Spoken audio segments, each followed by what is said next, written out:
Great news: 2018 Nissan Leaf first drive, more features, greater range. Automotive cars, it all starts with a better battery.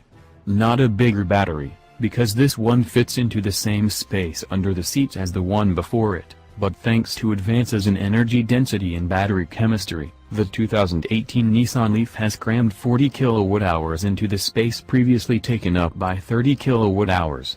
For reference, a kilowatt-hour, or kWh, is equal to the energy used by your 1000-watt hair dryer if it's left on for 60 minutes. The number of kWhs equals the size of the gas tank on an electric car. More kWh equals more range. That means the 2018 Leaf will go 150 miles on a charge. Most electric cars on the market make it a little over 100 miles on a charge. Then at the top of the class are a couple cars that go over 200 miles, like the Chevy Bolt, which exists, and the Tesla Model 3, which doesn't, at least not in any significant numbers. Nissan says the 150-mile range of the 2018 Leaf occupies the white space between lower-range EVs and those range-topping segment leaders. Nissan hopes this means a gold mine in sales.